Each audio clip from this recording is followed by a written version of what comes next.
Hello students, I am Mamta Singh, Assistant Professor in Psychology, Sector 6, Bhilai. The topic of today's lecture is multiplexing. This topic belongs to MSc CS second semester, paper Advanced Computer and Network from Unit 2. So let's start. Multiplexing.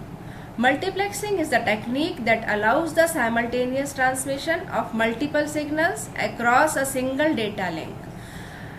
Multiplexing technique is widely used in telecommunications, in which several telephone calls are carried through a single wire. That means multiplexing एक ऐसी technique है जो multiple signals को लेती है और एक single data link के माध्यम से उसे डिफरेंट यूजर्स तक पास ऑन करती है. Multiplexing is done using a device called multiplexer that combine n input lines to generate one output line, that means many to one. Multiplexing जो device के द्वारा होता है that is multiplexer, जिसे हम मक्स भी कहते हैं, जो n इनपुट लाइंस को लेता है और उसे आउटपुट लाइन में कन्वर्ट करता है, जिसे many to one कह सकते हैं. सिमिलरली मल्टीप्लेक्सिंग टेक्निक में एक डिवाइस और यूज होता है दैट इज डीमल्टीप्लेक्सर, जिसे हम डीमक्स कहते हैं, that receives data from a single medium, identifies each and sends to different receiver. Single data link से जो डेटा गए होते हैं उसे रिसीव करने का काम डीमल्टीप्लेक्सर करता है. उस डेटा को रिसीव करने के बाद वापस उसको अलग अलग सिग्नल्स में डिवाइड करता है और डिफरेंट यूजर्स को भेजता है.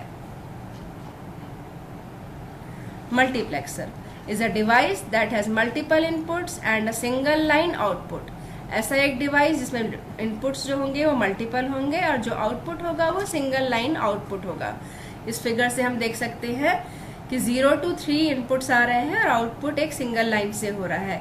इसमें एक सेलेक्टर होता है जो इनपुट डेटा को सेलेक्ट करता है कि किस इनपुट डेटा को लेकर आगे भेजना है. जस्ट इसका रिवर्स होता है डीमल्टीप्लेक्सर. ये रिसीविंग एंड में लगा होता है. Is a device with one input and multiple outputs. एक इनपुट से मल्टीपल आउटपुट्स लाइन बनाई जाती है. It is use to send a signal to one of the many devices. एक डिवाइस से अलग अलग डिवाइसेस को सिग्नल भेजने का काम होता है. The main difference between a multiplexer and a demultiplexer is that a multiplexer takes 2 or more signals and encode them on a wire, whereas a demultiplexer does reverse to what the multiplexer does. That means multiplexer बहुत सारे signals को लेता है और उसे एक single data link में भेजता है, जैसा आप फिगर में देख सकते हैं. जस्ट इसका reverse demultiplexer single data link से सिग्नल को लेता है, वापस उसे मल्टीपल सिग्नल में कन्वर्ट करके रिसीविंग एंड से यूजर्स को भेजता है. Types of multiplexing. There are 2 types of multiplexing. One is analog multiplexing, another is digital multiplexing. Analog multiplexing is further divided in 2 categories. One is frequency division multiplexing, another is wavelength division multiplexing. Digital multiplexing divided in 1 category, that is time division multiplexing, TDM. TDM further divided in 2 types, that is synchronous TDM and asynchronous TDM. Analog multiplexing. The analog multiplexing technique involves signals which are analog in nature. Analog multiplexing में ऐसे signals involve होते हैं जिनका nature analog type का होता है. The analog signals are multiplexed according to their frequency or wavelength. ये analogue signal अपने फ्रीक्वेंसी और वेवलेंथ के अकॉर्डिंगली मल्टीप्लेक्स किए जाते हैं. इसीलिए एनालॉग मल्टीप्लेक्सिंग में 2 टाइप होते हैं. One is frequency division multiplexing, another is wavelength division multiplexing. तो फर्स्ट हम देखते हैं frequency division multiplexing, FDM. In analogue multiplexing the most use technique is FDM. सबसे ज़्यादा पॉपुलर टेक्निक जो थी वो थी FDM. This technique combines multiple signals into one signal and transmitted over the communication channel. Multiple signals को single signal में convert करके transmitter communicate करता है. In this technique, the bandwidth of the communication channel should be greater than the combined bandwidth of individual signals.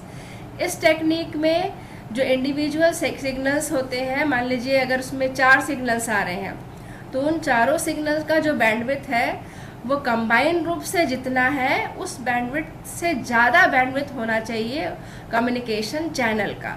अगर communication channel का bandwidth इनके combined bandwidth से कम है तो डेटा आगे पास नहीं होता।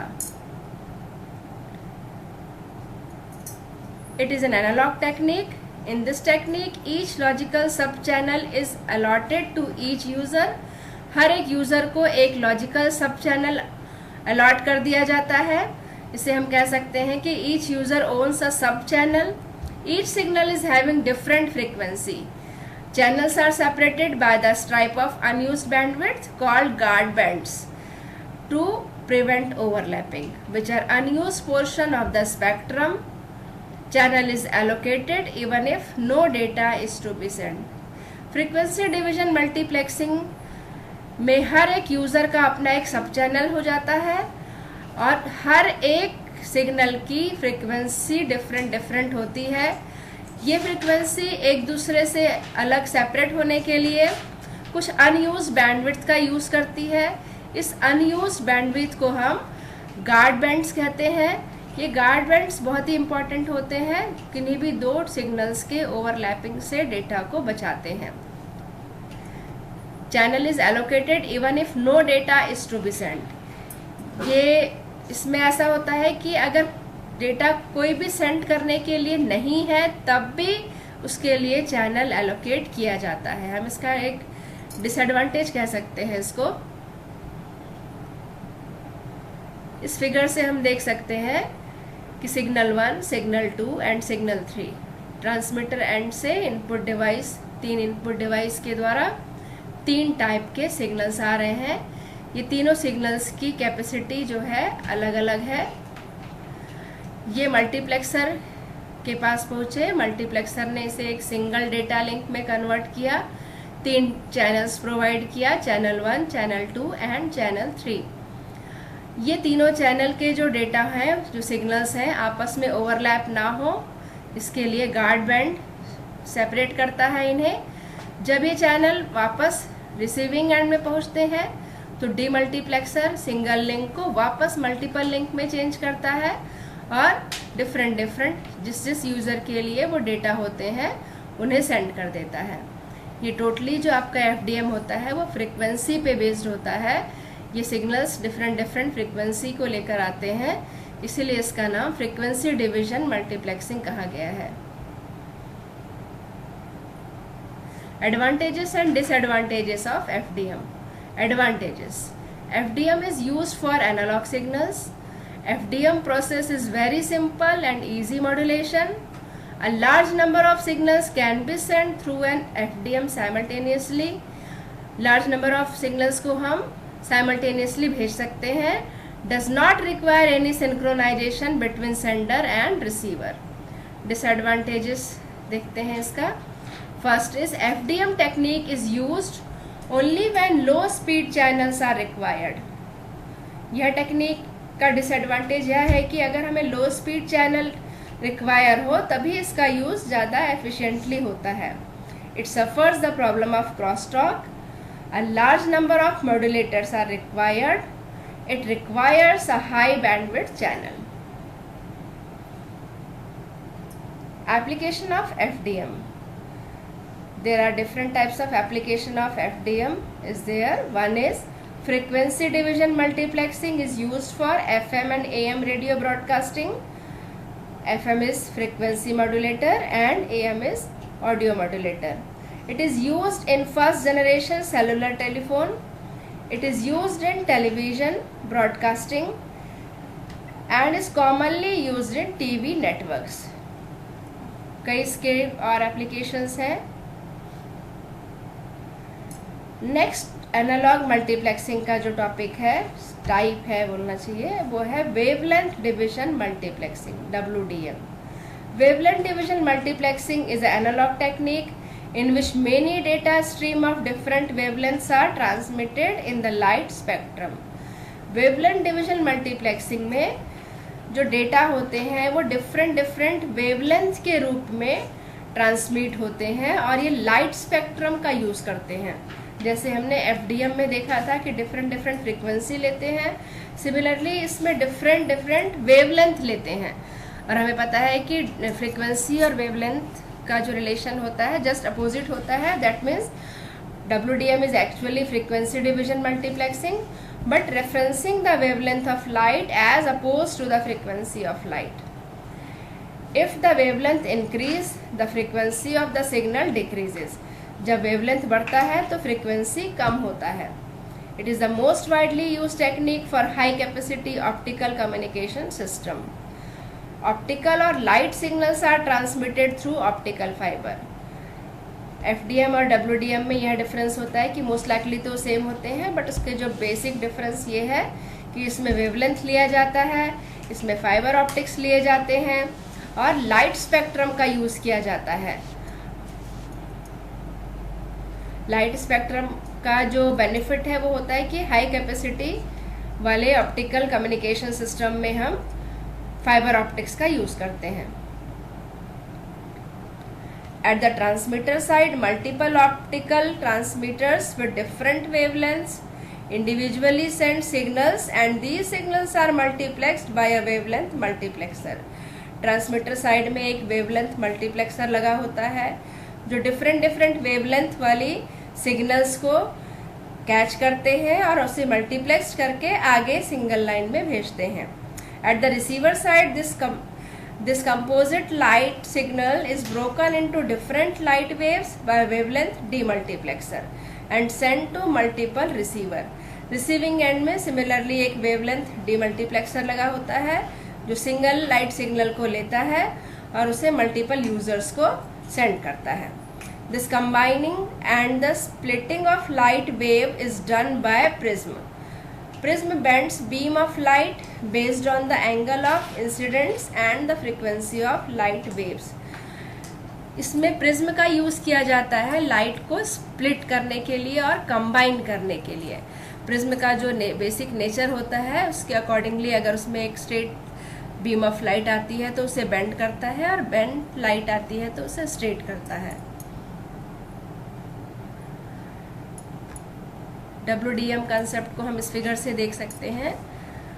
इनपुट डिवाइसेस में transmitter A1, A2, A3, A4 and A5 transmitter sides में लगे हुए हैं जिसमें इंडिविजुअल सिग्नल्स अब डिफरेंट वेवलेंथ के सिग्नल्स हैं जो पास ऑन हो रहे हैं।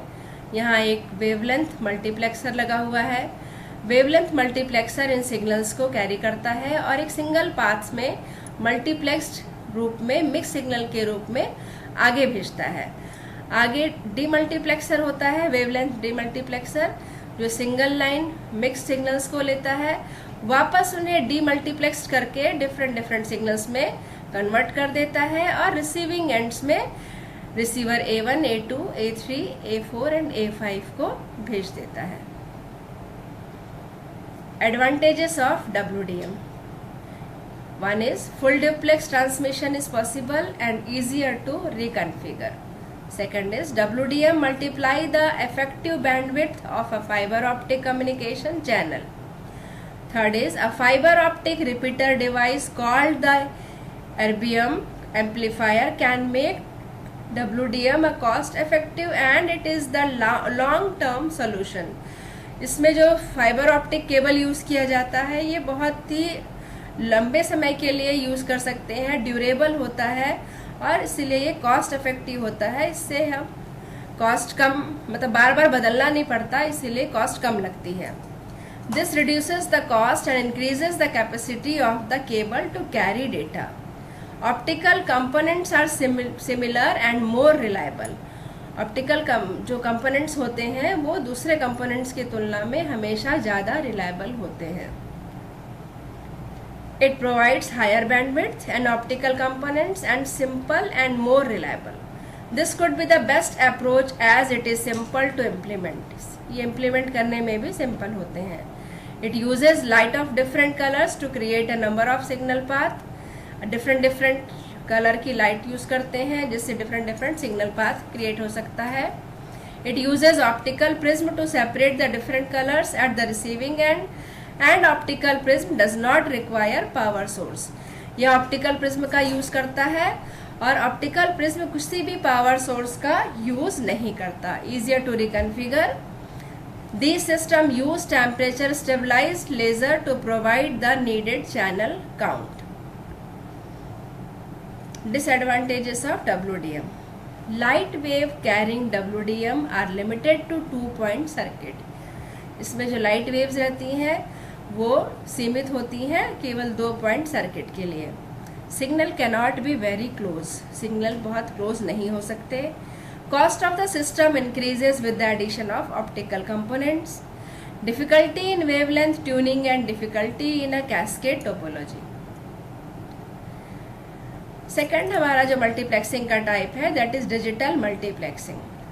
The term digital represent the discrete bits of information, hence the available data is in the form of frames or packets which are discrete. इसमें जो data होते हैं वो पैकेट्स के फॉर्म में होते हैं और फ्रेम के फॉर्म में होते हैं, इसलिए डिजिटल सिग्नल्स कहलाते हैं. इसके अंतर्गत आता है टाइम डिवीजन मल्टीप्लेक्सिंग. यह डिजिटल टाइप की मल्टीप्लेक्सिंग होती है. इसमें जो आप डेटा होते हैं वो फ्रीक्वेंसी पे बेस्ड ना होकर या वेवलेंथ पे बेस्ड ना होकर टाइम पर बेस्ड होते हैं. इसमें टाइम को छोटे छोटे फ्रेम्स में बांट दिया जाता है जिसे हम स्लॉट्स कहते हैं और एक सिंगल कम्युनिकेशन चैनल का यूज होता है. Time division multiplexing is a technique of multiplexing where the users are allowed the total available bandwidth on time sharing basis. जितनी भी अवेलेबल बैंडविड्थ होती है उसे मल्टीपल सिग्नल्स के लिए शेयर किया जाता है टाइम शेयरिंग बेसिस पर और इसको राउंड रॉबिन बेसिस पर बांटा जाता है. राउंड रॉबिन बेसिस आप जानते होंगे, ऑपरेटिंग सिस्टम में आपने देखा पढ़ा होगा कि टाइम शेयरिंग में जितना भी पर्टिकुलर टाइम होता है वो सभी प्रोसेस को बांट दिया जाता है. सिमिलरली जितने भी सिग्नल्स होंगे उन्हें सेम टाइम स्लॉट यहाँ पर प्रोवाइड किया जाता है. Total time available in the channel is divided between several users. The TDM signal in the form of frame is transmitted on the common communication medium. TDM के concept को इस figure से हम देख सकते हैं. 3 different sources, one is A, B and C. A, B, C 3 different sources हैं. क्योंकि यहाँ पे 3 सिग्नल्स हैं, 3 सोर्सेस हैं सॉरी, तो इनके जो स्लॉट्स होते हैं फ्रेम के जो स्लॉट्स हैं ये भी 3 पार्ट में बटे हुए हैं. यहाँ आप देख सकते हैं 3 स्लॉट्स में डेटा जा रहा है. यहाँ मल्टीप्लेक्सर इन डेटा को कैरी किया, मल्टीप्लेक्स किया, तो डेटा जो जा रहा है फ्रेम 1, फ्रेम 2, फ्रेम 3, 3 फ्रेम से होकर डेटा पास ऑन हो रहा है. फर्स्ट फ्रेम में आप देख सकते हैं कि A1, B1 and C1. That means source A का A1, सोर्स B का B1, सोर्स C का C1 एक फ्रेम में सेट हुआ. सेकंड फ्रेम में फिर A2, B2, C2 और थर्ड फ्रेम में A3, B3 और C3 जाएगा. तो हर डेटा को एक पर्टिकुलर टाइम स्लॉट मिलता है, उसी टाइम स्लॉट में डेटा आगे जाता है और रिसीव होता है. इस TDM के 2 टाइप होते हैं, one is synchronous TDM, another is asynchronous TDM. तो सिंक्रोनस TDM में हम देखते हैं कि डेटा कैसे आगे जाता है. In synchronous time division multiplexing each device is allotted with a fixed time slots regardless of the fact that the device has any data to transmit or not. हर एक डिवाइस को एक पर्टिकुलर फिक्स स्लॉट दे दिया जाता है. अगर उसमें कोई data भेजने के लिए है या नहीं है उससे कोई फर्क नहीं पड़ता. जैसे हम यहाँ देख रहे हैं 4 input devices A, B, C, D यहाँ डेटा भेज रहे हैं. A के डेटा, B के डेटा, C एंड D. यहाँ मल्टीप्लेक्सर इन डेटा को लिया और आगे भेजा. यहाँ आप देखिए A, B, C, D एक स्लॉट में गया, देन अगेन फिर A, B, C, D जाएगा. पर क्योंकि B के वन सेक्शन ही है तो B में आगे कोई डेटा भेजने के लिए नहीं है. सिमिलरली C के पास भी कोई डेटा भेजने के लिए नहीं है, पर D के पास डेटा है तो यहाँ डेटा जाएगा. तो B और C के एक एक स्लॉट यहाँ पर एम्प्टी रह गए. तो सिंक्रोनस टीडीएम में अगर डेटा भेजने के लिए नहीं भी है तब भी उस डिवाइस को एक पर्टिकुलर स्लॉट अलॉट किया जाता है, तो हम इसका ये डिसएडवांटेज कह सकते हैं। ये डेटा डीमल्टीप्लेक्स हुआ और वापस फिर डिफरेंट यूजर्स को पास ऑन हुआ। The device has to transmit data within this time slot. If the device does not have any data to send, then its time slot remain empty. When a frame gets transmitted over the particular time slot, the next frame uses the same channel to get transmitted, and the process is further repeated until the completion of the transmission. The various time slots are organized into frames, and each frame consists of one or more time slots dedicated to each sending device. If there are n sending device, there will be n slots in frame. That means one slot for each device. जितने sending device होते हैं उतने ही number of slots बनते हैं frame में। मतलब अगर एक स्लॉट है तो एक डिवाइस के लिए एक स्लॉट रिजर्व रहता है। Asynchronous TDM. In asynchronous time division multiplexing, time slots are not fixed to a particular device. Instead, they are allotted to any of the device that have data to be sent. किसी particular device के लिए data particular device के लिए पहले से time fix नहीं होता, उसी डिवाइस के लिए टाइम दिया जाता है जिसके पास डेटा सेंड करने के लिए अवेलेबल है। That means slots are flexible. The time slots in asynchronous TDM are always less than the number of devices. हमने इसके पहले देखा कि बैंडविड्थ जो होती है कम्युनिकेशन चैनल्स की हमेशा ज़्यादा होना चाहिए, पर TDM में ऐसा नहीं है। TDM में जितने भी सिग्नल्स भेजे जा रहे हैं उसकी बैंडविड्थ पास होने वाले जो सिग्नल्स हैं उससे कम हो सकती है। It is also known For example, if we have X devices and Y time slots, अगर हमारे पास X डिवाइस है, X डिवाइस को हम X से डिनोट कर रहे हैं और टाइम स्लॉट को Y से, Y should always be less than X, मतलब टाइम स्लॉट डिवाइस से कम हो सकता है। It is also known as statistical time division multiplexing. Here the total speed of input line can be greater than the capacity of the path. Asynchronous में आप देखिए पहले वाला जो आपका फिगर था सिंक्रोनस का वही फिगर यहाँ लिया गया है, पर इसमें जो डेटा हम यहाँ पर एम्प्टी जा रहा था बी और सी का डेटा, आप देख सकते हैं कि ये डेटा यहाँ पर एम्प्टी नहीं जा रहा है और उसके लिए कोई स्लॉट ही प्रोवाइड नहीं किया गया है। डेटा यहाँ ए बी सी के फॉर्म में गया, देन डी ए डी के फॉर्म में, जितना डेटा है उतने ही स्लॉट्स बनाए गए हैं। तो एसिंक्रोनस टीडीएम जो होता है वो सिंक्रोनस टीडीएम की तुलना में ज़्यादा अच्छा होता है क्योंकि उसमें कोई भी एम्प्टी स्लॉट नहीं होता है, तो डेटा का वेस्टेज नहीं होता, स्लॉट्स का वेस्टेज नहीं होता। Advantages of TDM: TDM is more flexible than other multiplexing, intermodulation distortion is absent, circuitry is not very complex, the problem of crosstalk is not severe, TDM mainly used for digital signals, but it also can be used for analog signals. TDM provides higher efficiency than FDM as it has dynamic coordination. TDM system does not need any carrier waves or carrier signals. The hardware required for TDM is very less. TDM circuits are not so complex than other systems like FDM and WDM. In the TDM system, the full bandwidth of a channel can be used. TDM has dynamic coordination and provides more throughput than FDM. Disadvantage of TDM: reliable synchronization is required in time division multiplexing. It requires large bandwidth, complex to implement. Due to slow narrowband fading, all the TDM channels may get wiped out. There is no intermodulation distortion.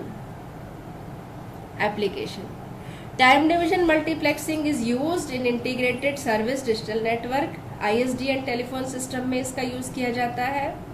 It is also used in public switch telephone network. Digital audio mixing system, time division multiplexing is used in pulse code modulation PCM, used in GSM or global system for mobile communication. It is used in satellite access system.